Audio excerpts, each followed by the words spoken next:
para A paz, Senhor todos! É Jesus. um grande prazer estarmos aqui para começarmos mais um estudo bíblico.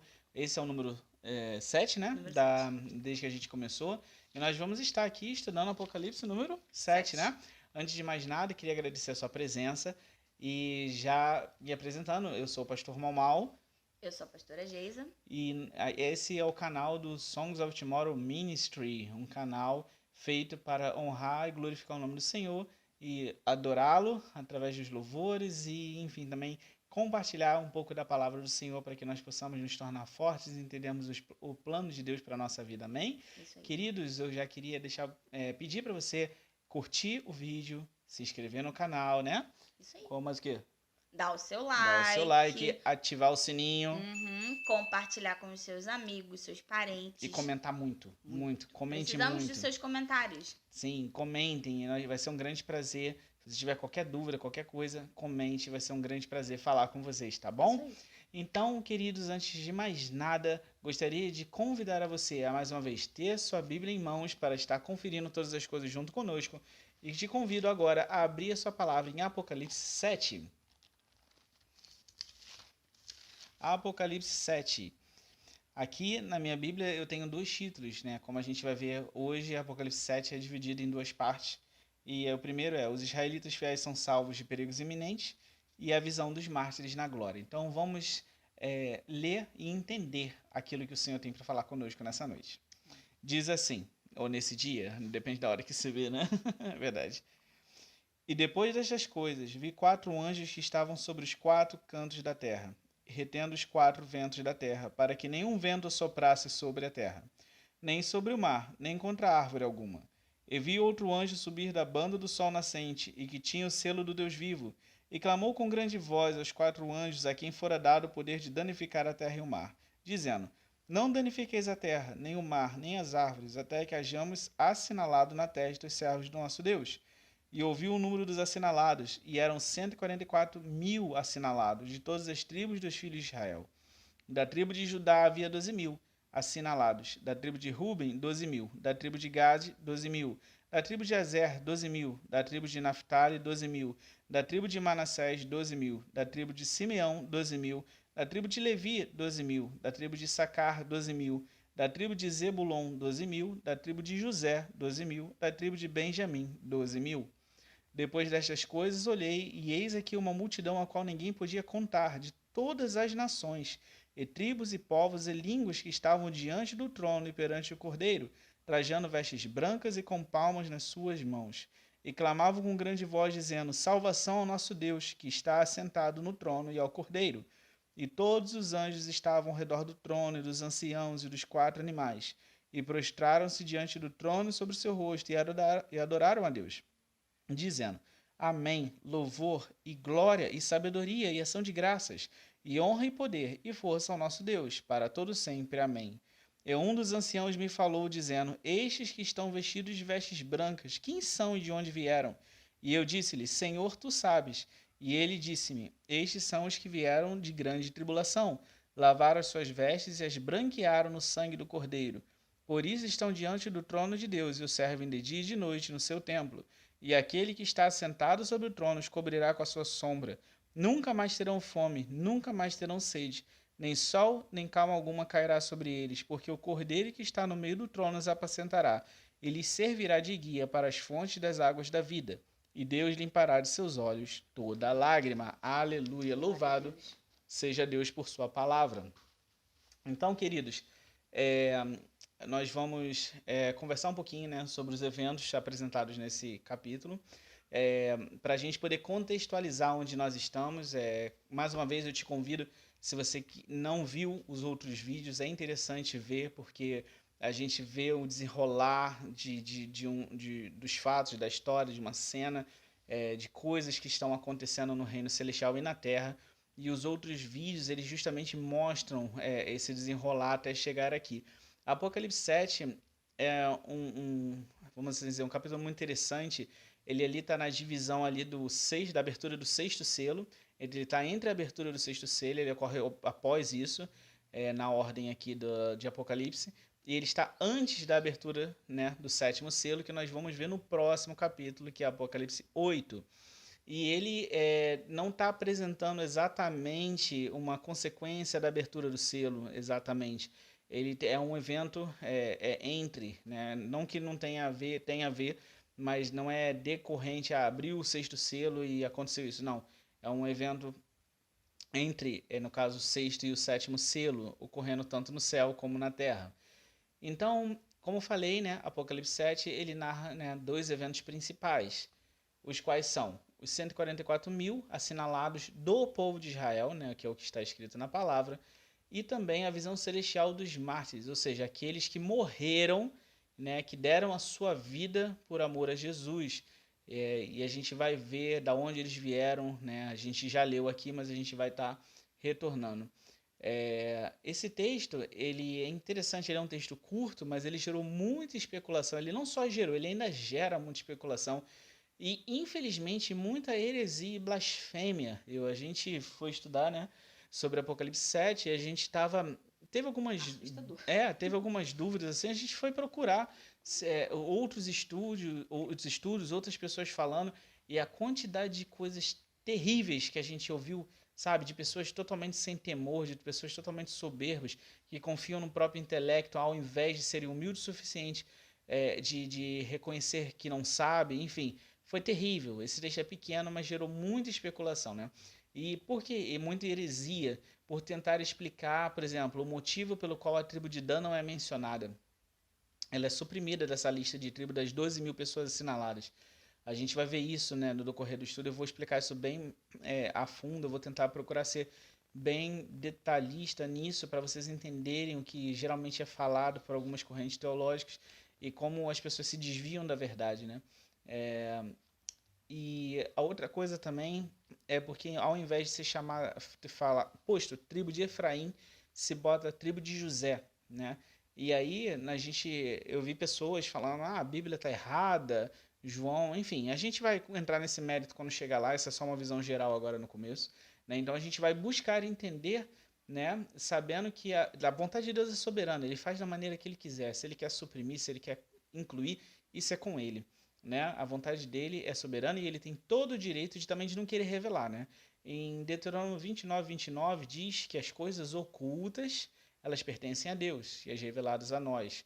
Então, se Deus não quiser revelar, eu prefiro virar para você e falar assim, olha, querido, eu não encontro na Bíblia, eu não sei, do que tentar especular e dizer alguma coisa diferente do que a palavra diz. Eu acho que isso eu acho não, eu tenho certeza que esse é um compromisso que todas as pessoas que se dedicam à palavra do Senhor precisam assumir.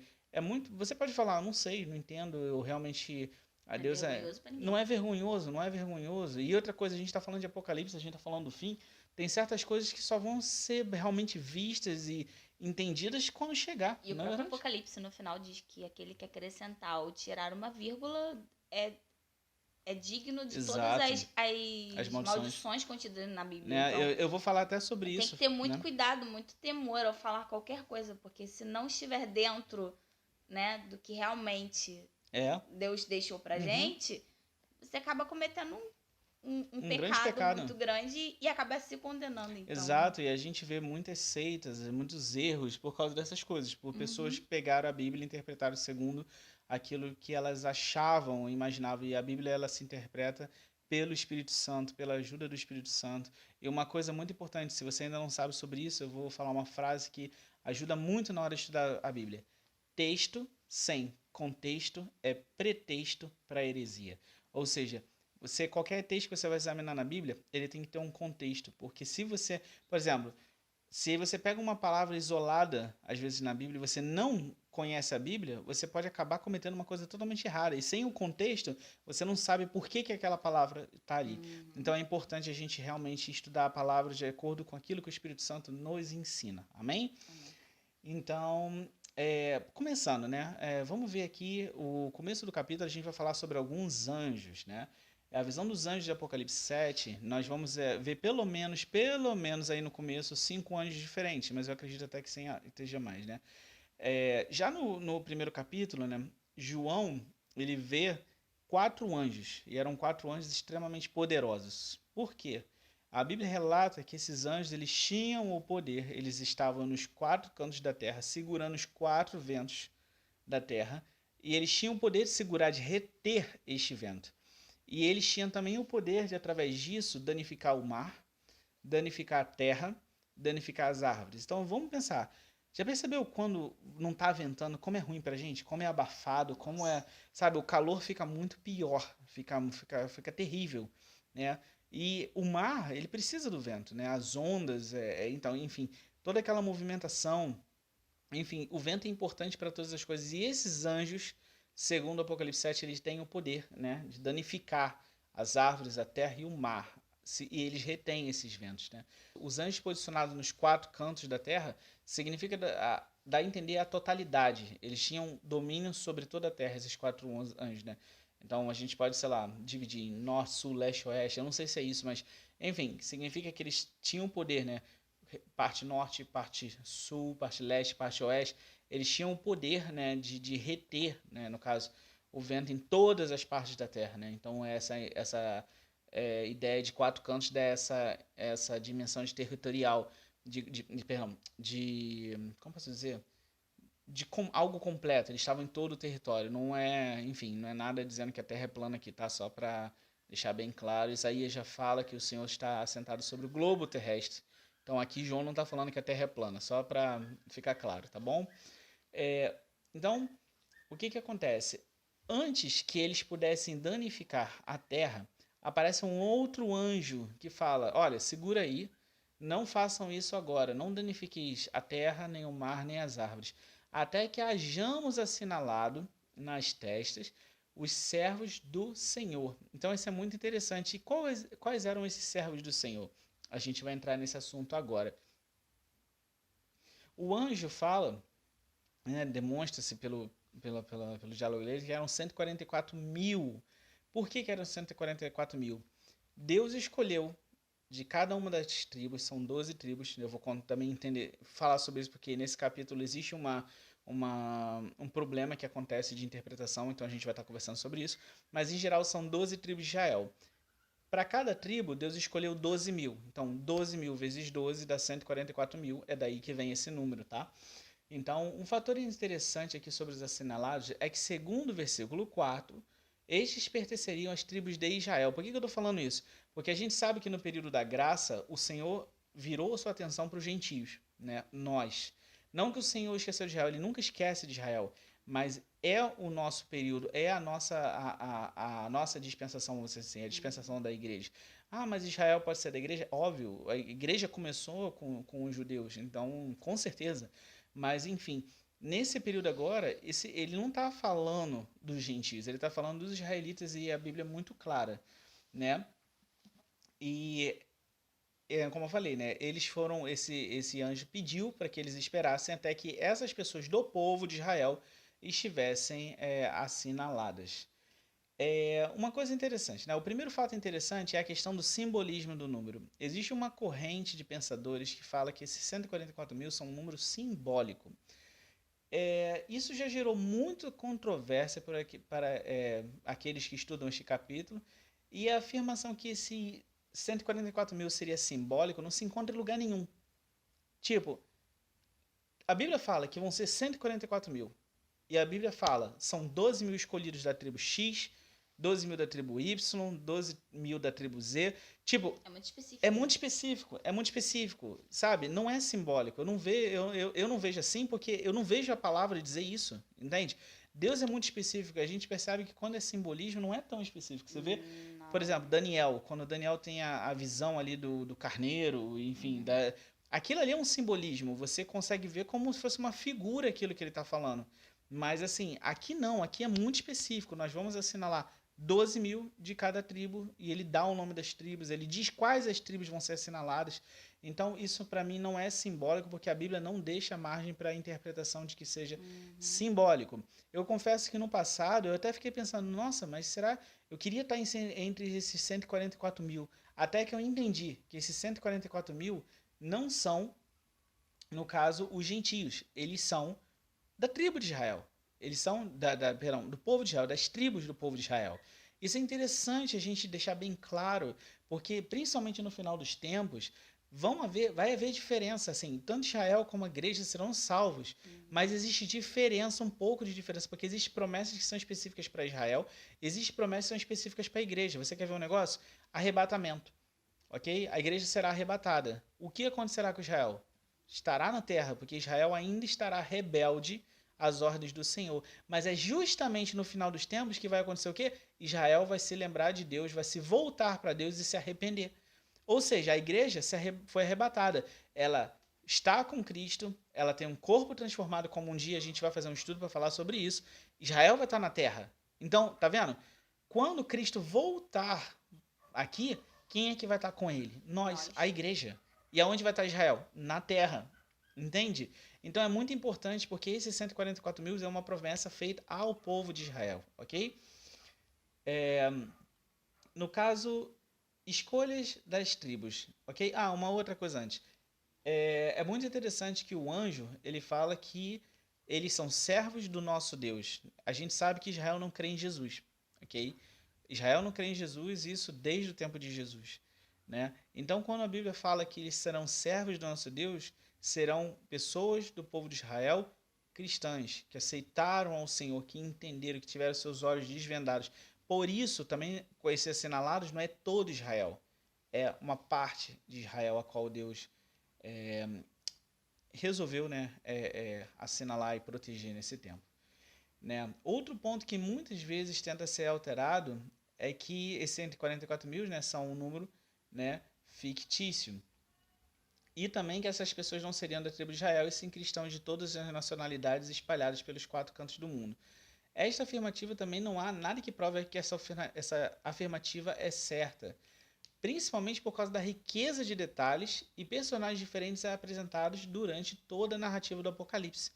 Em Apocalipse é um dos livros mais ricos em detalhes. Cada personagem ele é assim, ele é assado, ele tem a cor tal, ele tem na cabeça uma coroa, ele tem diademas, o cavalo é assim. É muito específico. Então, se Deus realmente quisesse fazer algo mais simbólico, seria diferente no caso. No começo, João, por exemplo, para você poder entender como a gente está falando do povo de Israel. Lembra de Apocalipse 1? A mensagem é para quem? Para as 7 igrejas, né? As 7 igrejas da Ásia. Aqui, a mensagem vai ao povo de Israel. E sabe o que é interessante também? Na segunda parte desse capítulo, está falando sobre os mártires. E os mártires são cristãos. Então, olha como é que é diferente. Olha realmente como 144 mil são do povo. Se ele quisesse mandar essa mensagem para a igreja, dizer que era uma mensagem da igreja, ele tinha se direcionado à igreja, assim como ele fez no capítulo 1, 2 e 3. Mas agora ele está se direcionando a Israel. Ele está falando dos remidos de Israel que receberão essa marca de Deus, o selo de Deus nas suas testas. E aí, né? Que a gente volta, né, na questão do texto sem contexto, pretexto para heresia, porque sabemos que tem seitas, né, que usam esse texto para dizer, vamos dizer assim, né, uma pessoa fundou uma seita e aí ele diz que pessoas que pertencem, né, àquela seita que são esses 144 mil que serão salvos, entendeu? Exato. Então, assim, a gente vê mais uma vez a heresia, né, pegando pequenos textos para usar, para falar... Para distorcer, exatamente. Exato. Então, assim, isso é verdade, assim, que a pastora Geisa acabou de falar. Se alguém virar para você e falar assim, olha, você faz parte dos 144 mil, querido, não existe base alguma bíblica para comprovar essa afirmativa. Mas o que são os 144 mil? Querido, são eleitos do povo de Israel. Tipo, isso não significa que você não vai ser salvo.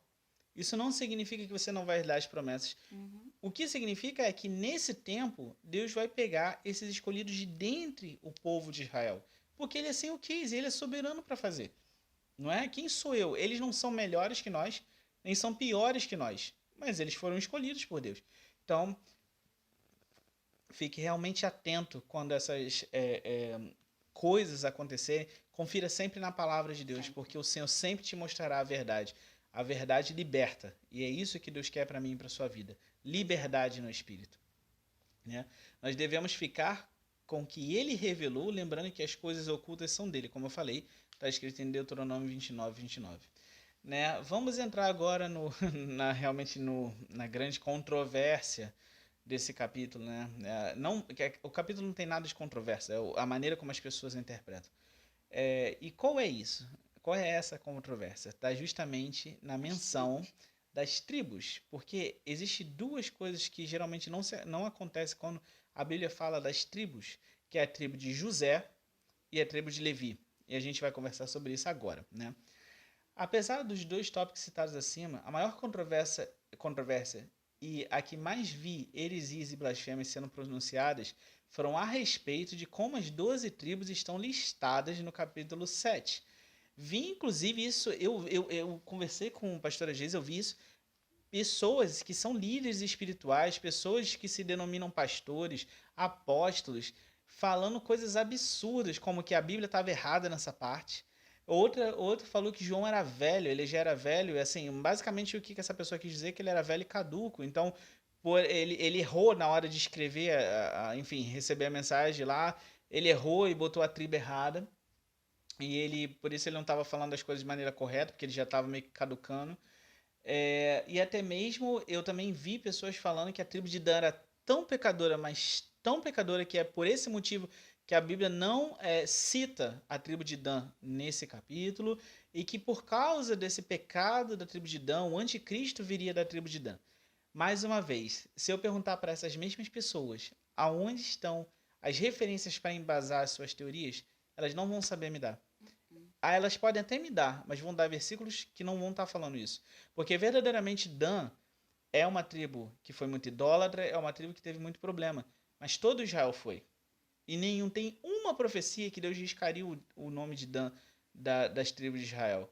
Mas pessoas afirmaram até que o anticristo, olha só, gente, até o anticristo ele sabe de qual tribo vem, né?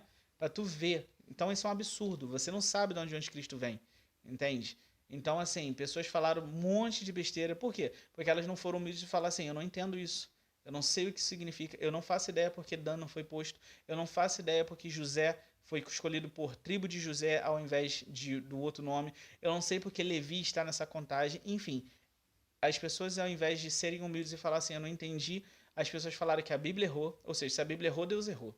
Eu vi pessoas falando que a Bíblia que esse livro não foi inspirado. Que Mateus não foi inspirado, que Lucas não foi inspirado. Meu Deus! Aí eu te faço... Escritos por homens, foram da inspiração humana, não o Espírito. Os homens são de Deus, mas não foram inspirados. Aí eu te pergunto, beleza, se isso é verdade, como você sabe qual parte da Bíblia foi inspirada e qual parte não foi? Como você sabe qual parte da Bíblia está certa e qual parte da Bíblia está errada? Queridos, fé é fé. E se você não tem fé, você não consegue agradar a Deus. Então, vamos entrar nesse assunto tão polêmico aqui, ok? Absolutamente nenhuma destas afirmações tem qualquer embasamento bíblico. E são apenas teorias humanas.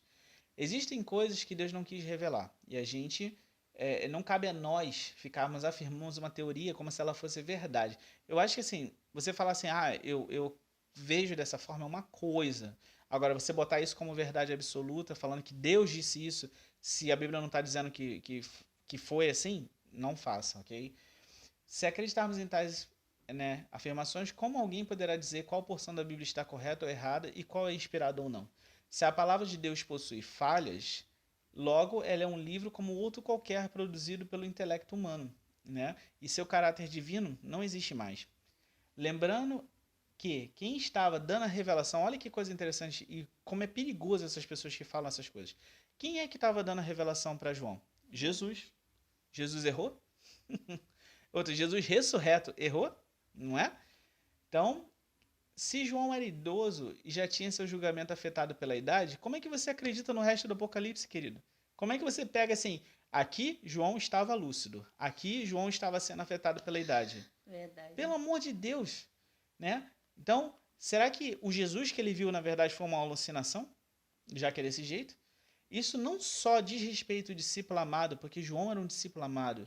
A Bíblia fala em João 21, do 20 ao 25, né? Pedro fala que ele se recostava no peito de Jesus, ele seguia Jesus, Ele era considerado o discípulo amado, o discípulo mais perto, próximo. Né, mais próximo de Jesus.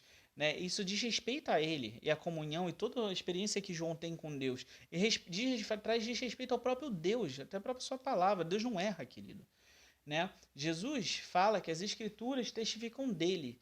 E olha o que tem no final do Apocalipse, que na verdade a pastora Geisa acabou adiantando um pouquinho, erra, né? Nem no que ele fala e nem quem ele escolhe para transmitir a mensagem dele. Exato. Por que não foram os outros apóstolos e foi João? João era o discípulo mais íntimo e é o que recebeu a maior parte das revelações, né, dos últimos tempos. Que é Deus quem capacita. Se Deus capacitou João e João escreveu, Deus falou, tá falado, a gente fica com o que tá escrito e pronto. Exato. Como a pastora Geisa, ela já se adiantou muito bem falado, no final de Apocalipse existe uma clara menção, uma clara ameaça, um claro aviso para qualquer pessoa que desrespeitar a palavra e tentar acrescentar ou tirar qualquer coisa da palavra. A Bíblia fala que todo aquele que acrescentar, nem que seja uma coisinha de nada, todas as maldições contidas nesse livro viriam sobre a vida dessa pessoa. E a palavra do Senhor também diz que se você tirar qualquer coisa, o seu nome será tirado do livro da vida. Por que Deus fala isso? Olha, que julgamento pesado. Não, querido. É porque muita gente morre espiritualmente por causa disso, por causa de mentiras que são pregadas, entendeu? Olha a seriedade desses julgamentos. Ah, mas por que Deus faz isso? Porque ele sabe que pessoas vão para o inferno enganadas por mentiras que muitas vezes saem de dentro da própria palavra. Não porque Deus mentiu, mas porque pessoas não tiveram o temor de obedecer aquilo que estava escrito. Amém? Então, isso é muito importante, né? Então, e outra coisa, se Deus quiser abençoar as pessoas desta tribo desta forma, isso é direito dele, foi ele que fez as tribos e ninguém tem o direito de dizer que deve ser de outra maneira, ok? Para entendermos melhor a lista dessas tribos enfim, ela é uma lista peculiar mesmo, nós devemos nos atentar para alguns fatos da história das mesmas, ou seja, da história das tribos e o que aconteceu com elas ao longo do tempo. Primeiro, Jacó teve 12 filhos que formaram as 12 tribos, ok? Então a gente vai ter a lista das tribos e Jacó teve 12 filhos. No entanto, na hora ali da morte de Jacó, Jacó chama os seus netos, os filhos de José. Se você ver aqui, José herdou 2 tribos, na verdade. Deus deu porção dobrada a José. Em vez de ter a tribo de José, Deus pegou José e usou os seus filhos. Então teve a tribo de Manassés, que era o primogênito de José, e a tribo de Efraim. E mesmo assim, na hora de abençoar, Jacó abençoou o mais novo com uma bênção maior do que o mais velho, já profetizando que o mais novo seria maior que o mais velho. E verdadeiramente foi, porque na verdade Efraim se tornou a capital do reino norte, que foi o reino de Israel, e o reino sul era Judá, com a capital em Jerusalém. Não é? Dessa forma, na verdade, né, pensando nos filhos de José, tiveram 13 tribos e não 12. Pensando dessa forma, não pensando em José, pensando as tribos Efraim, Manassés e mais os filhos de Jacó, foram 13 tribos. No entanto, já ainda no deserto, Deus pega a tribo de Levi e ele compra a tribo de Levi de dentre todas as outras tribos para sua possessão.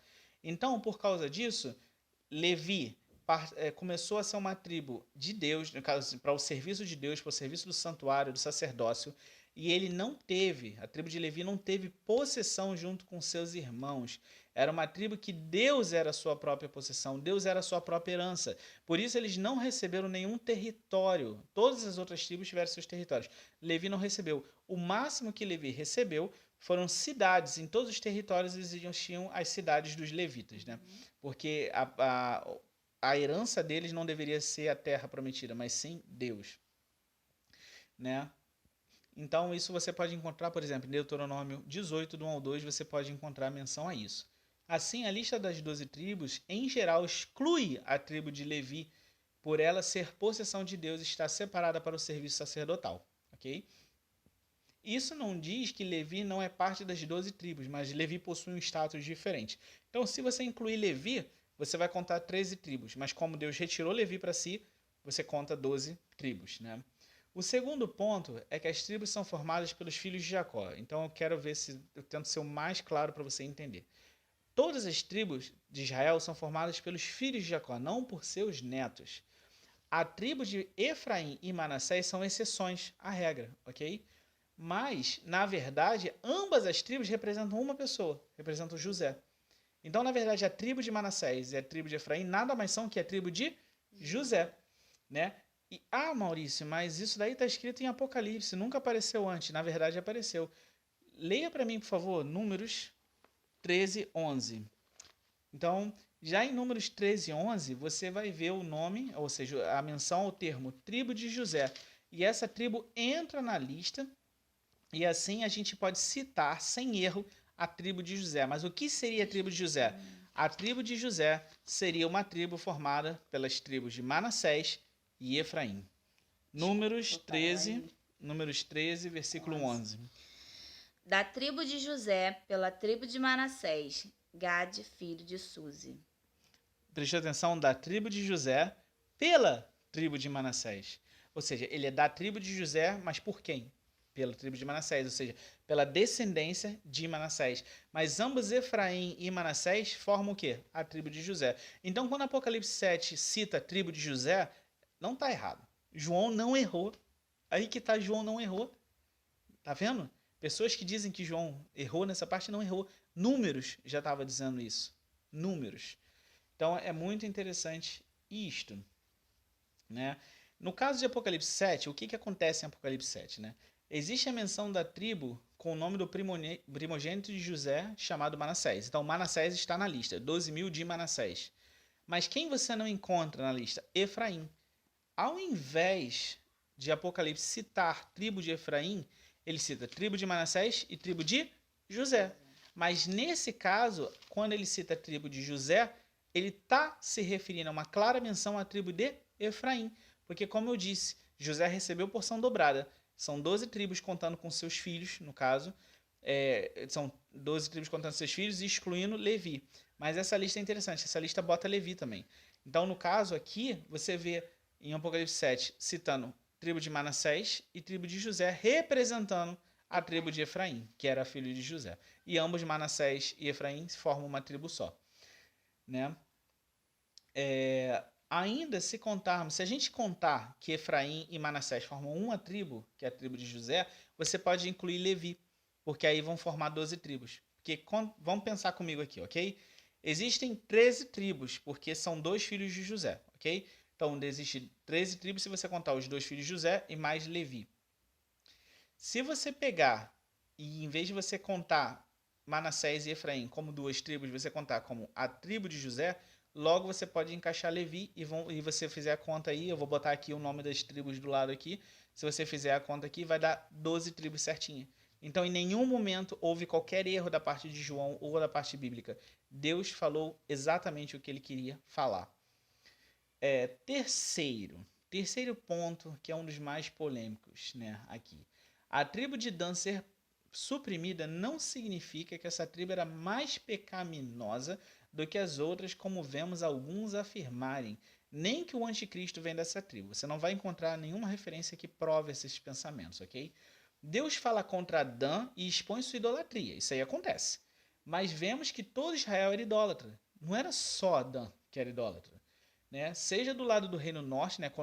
Depois que Salomão morre, né? Para aqueles que não sabem, o seu filho herda o trono e o seu filho faz uma coisa muito errada. Em vez de ele escutar os sábios, ele escuta os seus amigos e há um racha no reino e gera o reino norte, formado por 10 das tribos de Israel, e o reino sul, que é formado por, no caso, Judá e Benjamim, a qual a capital é Jerusalém. O reino norte, a capital é Samaria, que fica no território de Efraim, né, que é o reino norte, o reino de Israel. Então, tanto no reino norte como no reino sul, eles eram extremamente idólatras, extremamente corruptos, tanto que ambos foram destruídos, como Deus falou que isso ia acontecer, que eles iriam ser levados cativos. Ambos foram, né? Então todos pecaram, e por isso veio o grande castigo e exílio de ambos os reinos. A graça do Senhor alcançou a todos, e não creio que esta tribo seja mais ou menos digna do que as outras, além do que não existe nenhuma profecia que Deus riscaria o nome deles da história de Israel. Vou te dar um exemplo, querido. Você lembra de Edom, os edomitas? Da onde veio os edomitas? Eles vieram de Esaú, irmão de Jacó. Tem uma parte da palavra, uma profecia, que fala que Deus exterminaria os edomitas. Me diz aonde estão os edomitas hoje. Né? Destruídos. Acabou. Deus riscou o nome deles. Mas não existe menção à tribo de Dan. Ok? Então fiquemos com o que a palavra fala, com aquilo que Deus nos revela. Né? Quarto, olha que ponto interessante agora. Ninguém hoje em dia sabe ao certo aonde estão as tribos de Israel. O que eu quero dizer com isso? Ninguém sabe, o povo que mora em tal lugar pertence à tribo de Dan. O povo que mora no outro lugar pertence à tribo de Efraim. Não se tem mais isso. Né? Por quê? Ainda antes de Cristo, o Reino Norte, há muito tempo atrás, o Reino Norte foi invadido pela Assíria e o Sul foi invadido pela Babilônia, cerca de 100 anos depois. Né? Então, o Reino Norte, formado por 10 tribos, né, que constituía o Reino de Israel, foi destruído pela Assíria e foi levado cativo pela Assíria. E o Reino Sul, no caso que é Judá, o Reino de Judá, cuja capital era Jerusalém, foi invadido depois, né, pela Babilônia. Só que qual foi a diferença? Os estilos dos cativeiros foram diferentes. Ambos os dominadores eles fizeram cativeiros diferentes. A Assíria acabou incorporando os deportados de Israel entre os povos aos quais eles foram mandados para viverem juntos. Ou seja, as tribos de Israel se misturaram através de casamento com os outros povos e perderam grande parte da sua identidade enquanto tribo. Já na Babilônia foi diferente. Os judeus conseguiram viver separados dentro do reino da Babilônia. Então, quando deu a ordem para que Neemias fosse lá e reconstruísse, no caso, Jerusalém, pôde-se achar uma listagem da linhagem da tribo de Judá, do Reino Sul ali, e ali eles se preservaram. Né? Isso gerou um grande problema que a gente viu até na época de Cristo, onde os judeus eles não se comunicavam com os samaritanos, né? Porque teoricamente os judeus eram puros e os samaritanos não eram. Né? Lembra que Samaria era a capital do reino de Israel, né? Isso é importante. Então, quando você vê ali o conflito, né, dos samaritanos e dos judeus, é por causa disso. Né? Depois do banimento dos judeus de Jerusalém pelo Império Romano, se deu, se não me engano, 70 anos depois da morte de Cristo, o Império Romano enfim, destruiu Jerusalém, o templo, e baniu os judeus não podiam pisar em Jerusalém. Depois desse banimento e pelas inúmeras provações e dispersões que eles sofreram nos mais de 2000 anos, desde Cristo até aqui, né? Na verdade eles já sofrem isso há muito tempo, mas desde ali do Império Romano até hoje em dia tem quase 2000 anos. Então desde que isso aconteceu é praticamente impossível saber quem pertence a qual tribo. Mesmo os judeus que tinham se mantido puros no cativeiro da Babilônia, hoje você provavelmente não consegue saber realmente quem é exatamente daquela tribo. Né? Muito da identidade das tribos foi perdida e na era do descobrimento, ou seja, do descobrimento das Américas, enfim, todas aquelas viagens que aconteciam, né, chegou-se a afirmar absurdos sem nenhuma base bíblica ou científica. Por exemplo, uma das coisas que se afirmava nessa época é que as 10 tribos perdidas de Israel, na verdade, elas eram os índios americanos. Isso foi uma coisa que se falava aqui no descobrimento. Achamos as tribos perdidas, né, de Israel, e eram os índios. Teve uma outra teoria que falou que, na verdade, os maores pertenciam... Os maores são os índios da Nova Zelândia, né, ali da região da Oceania. E esses índios eles seriam descendentes, na verdade, do povo de Israel. Querido, não existe prova ou qualquer coisa que possa assumir isso, né? Mas essas coisas foram faladas.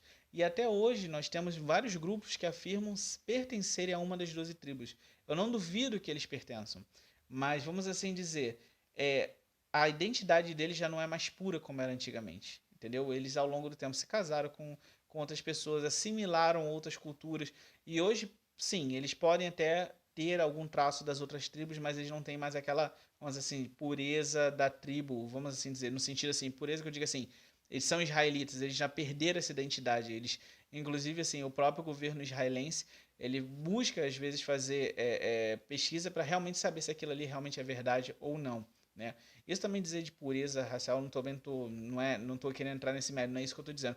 Eu estou falando que é muito difícil você dizer fulano de tal é da tribo de Judá, fulano de tal é da tribo de Efraim, ciclano é de Manassés, porque não tem como. Esse conhecimento é o próprio Deus. Isso.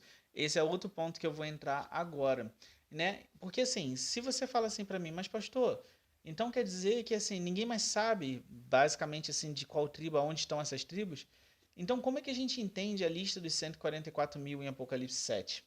Nós precisamos entender alguns pontos que, mais uma vez, a pastora Geisa se adiantou de maneira muito sábia. Né? Não, tá ótimo. Porque, assim, Deus não tem um conhecimento limitado que nós temos. Né? Ele tem total conhecimento da nossa árvore genealógica. Eles sabem de quem nós viemos, né? Sabem dos povos de que nós viemos. Né? E ele também conhece a nossa genética, ele conhece o nosso DNA, ele conhece o nosso código. Ele sabe de onde veio cada um, né? E ele disse que ele selará 12 mil descendentes de cada tribo, excluindo a tribo de Dan e colocando a tribo de Levi no seu lugar. E assim ele vai fazer. Ah, pastor, mas como é que ele vai fazer isso? Eu não sei. O que eu sei é que ele sabe. Eu não sei quem é descendente de quem. Talvez existam descendentes dessas tribos aqui na América mesmo, por causa das migrações, enfim. Eu não sei. Mas Deus sabe. Se ele disse que ele vai selar, é porque ele sabe como achar. Ele sabe aonde procurar. Isso eu tenho certeza disso. O Senhor enxerga o que o homem não vê e sabe o que não sabemos. Isso é um pensamento meu, ok? Eu vou deixar bem claro que isso é um pensamento meu, não é uma coisa que eu achei na Bíblia também. Eu não sei, mas talvez a tribo de Dan não ser incluída é porque ela realmente, talvez essa tribo tenha desaparecido ao longo da história. Isso pode explicar por que ela não foi cotada entre as tribos. Ela pode ter desaparecido. Eu não sei. Isso é uma coisa realmente que só Deus sabe. Na época de Hitler, muitos judeus morreram. Foram mortos, né? E não só em Hitler, assim, nos pogroms na Rússia, enfim, várias outras coisas. A gente sabe que já houveram muitas carnificinas, né? Então, a gente não sabe o que pode ter acontecido. E se não está escrito, a gente fica com o que está escrito. Exato. Outra coisa que pode ter acontecido, ser um motivo pelo qual Deus não incluiu essa tribo, é que talvez na época que isso vai acontecer, Deus não tenha achado ninguém fiel dessa tribo. Pode ser uma coisa? Pode ser também. Pode ser uma coisa, ou por qualquer outro motivo. O que eu sei é que Deus é soberano, e se ele não quis incluir essa tribo, ele não inclui. E isso é um direito dele, ok? Então essa é uma coisa muito importante da gente manter no coração, a gente entender e ter esse temor. Eu sei que Deus não erra e que tentar encaixar Deus no entendimento humano é diminuir Deus, a nossa estatura. E não é isso que a gente tem que fazer. A gente tem que aceitar a sua vontade para sermos elevados ao seu entendimento, à estatura do Senhor através do seu Espírito Santo. Amém? Então, deixando bem claro isso, João não errou. A tribo de José existe. Ali a tribo de José, quando é mencionada, ela está querendo dizer sobre a tribo de Efraim. A tribo de Dan realmente é tirada por algum motivo que nós só vamos saber quando estivermos no céu, se Deus quiser revelar, e a tribo de Levi é colocada no lugar, mas enfim, Deus sabe de todas as coisas e ele fez assim, é porque ele tem um propósito, e nós sabemos que a vontade do Senhor é boa, perfeita e agradável, amém? Falando um pouquinho da segunda parte desse capítulo, sobre a multidão que João viu. Essa multidão descrita no versículo 9 deste capítulo não é a mesma dos 144 mil. Por quê? Porque, primeiro, os 144 mil, segundo Apocalipse 7, vinham do povo de Israel. A multidão vinha de todo o mundo, de todas as tribos, de todas as nações, de todas as línguas e de todos os povos. Os 144 mil era um número específico que podia ser contado. Segundo os relatos de João, essa multidão não podia ser contada. Então, apesar do capítulo ser o mesmo, nós estamos falando aqui de eventos diferentes, tá bom? Os 144 mil estavam na terra e vivos, ou seja, Deus manda o anjo colocar o sinal em pessoas que estão na terra, no caso. Essa multidão estava no céu, perante Deus, perante o Cordeiro, perante seus anjos, perante os 4 animais, que são os serafins, perante os 24 anciãos, ou seja, toda a população celestial que estava ali naquela cena que Deus nos revelou, ok? E também essa multidão adorava o Senhor, trajava vestes brancas e tinha palmas em sua mão e adorava o Senhor. E um dos anciãos mostra faz uma pergunta para João: de onde esses vieram? E João fala: eu não sei, tu sabes. E aí ele fala para João assim: estes foram os que vieram da grande tribulação, ou de grande tribulação, tendo suas vestes sido branqueadas e lavadas no sangue do Cordeiro, e por isso eles seriam consolados por Deus e viriam bênçãos maravilhosas sobre cada um deles devido à fidelidade deles, ok? Então, Assim como os 4 animais, os anciãos e os anjos serviam ao Senhor e servem ao Senhor face a face, estes também fariam isso. Estes vão estar na presença do Senhor para todo sempre. Servirão ao Senhor pessoalmente. O Senhor os protegerá, os consolará e proverá todas as coisas, os tornando intocáveis por qualquer tipo de mal, visto que eles venceram e foram fiéis. Estes são os que serviram ao Senhor e venceram, mesmo diante da perseguição e dos acontecimentos terríveis da grande tribulação. Nós vamos conversar ainda sobre o que é a grande tribulação, quanto tempo dura a tribulação, enfim. Mas essa grande tribulação, a própria palavra fala que se aqueles dias não fossem abreviados, né, ninguém se salvaria. Né? Vai ser um período terrível, qual a Bíblia fala que nunca antes houve, nem nunca depois haverá um período tão terrível. E pessoas vão ser mortas, cristãos vão ser mortos, pessoas que servem ao Senhor vão ser mortos, o inimigo vai estar dominando a terra. Né? Em João, se não me engano, João 16, 1, a Bíblia fala que, João 1 e 2, a Bíblia fala que, Jesus fala para os seus discípulos que muitos nos matarão aqueles que servem a Deus, achando que estão fazendo um favor a Deus por nos matarem. Então essas pessoas aqui são os mártires, aqueles que morreram pelo nome de Jesus, aqueles que foram fiéis até a morte. E ali eles receberão a glória estarão na glória de Deus, eles receberão o consolo de Deus, eles serão abençoados por Deus, o sol não fará mais mal a eles, a calmaria também, o calor não fará mais mal, eles não precisarão comer, pois eles não terão sede, eles não terão fome, eles não terão cansaço, eles serão totalmente blindados e guardados pelo Senhor. E a Bíblia fala que o Cordeiro os levará à fonte das águas vivas. Então, que destino glorioso. Eles serão fiéis e serão recompensados por sua fidelidade. Então, querido, esse foi aqui o estudo sobre Apocalipse 7. Eu procurei tentar tirar o máximo de dúvidas possível. Como eu falei, foi um capítulo onde, quando eu fui ver as outras opiniões, o que outras pessoas tinham estudado, eu encontrei muitas heresias. Entenda, ainda que você não compreenda a palavra exatamente, o problema não é da palavra. É porque às vezes a gente ainda não entendeu, às vezes não é hora de entender. Sabe que você quer ver um negócio? A gente vai estudar um dos capítulos aqui em Apocalipse e vai ter uma mensagem, vai ter algo que João vai ver que o anjo vai falar, sela isso, não fale. E a gente não sabe até hoje o que é, porque não foi revelado. Então tem coisas que Deus não vai revelar. E o que nós, como servos do Senhor, temos que fazer? Crer. Saber que a vontade do Senhor é boa, perfeita e agradável. Todas as coisas cooperam bem naqueles que amam a Deus e Deus não falha, jamais. Ele não falhou e Ele não falha na sua vida nem na minha vida. Ele não falhou em escolher você. E eu sei que Ele tem muito mais para você, ok? Então, deixe seu like no vídeo, se inscreva no canal. Ative o sininho para você receber as notificações, né, quando aparecer um vídeo novo aqui no canal. Também comente muito, né? Vai ser muito interessante. Se você ainda teve dúvidas, comente, a gente vai procurar ajudar, né?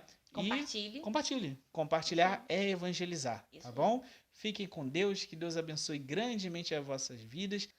E nós estamos muito felizes de estar aqui com vocês mais um dia, mais um estudo. É isso aí. Que Deus abençoe a cada um, em nome de Jesus. Amém. Fiquem na paz. Tchau.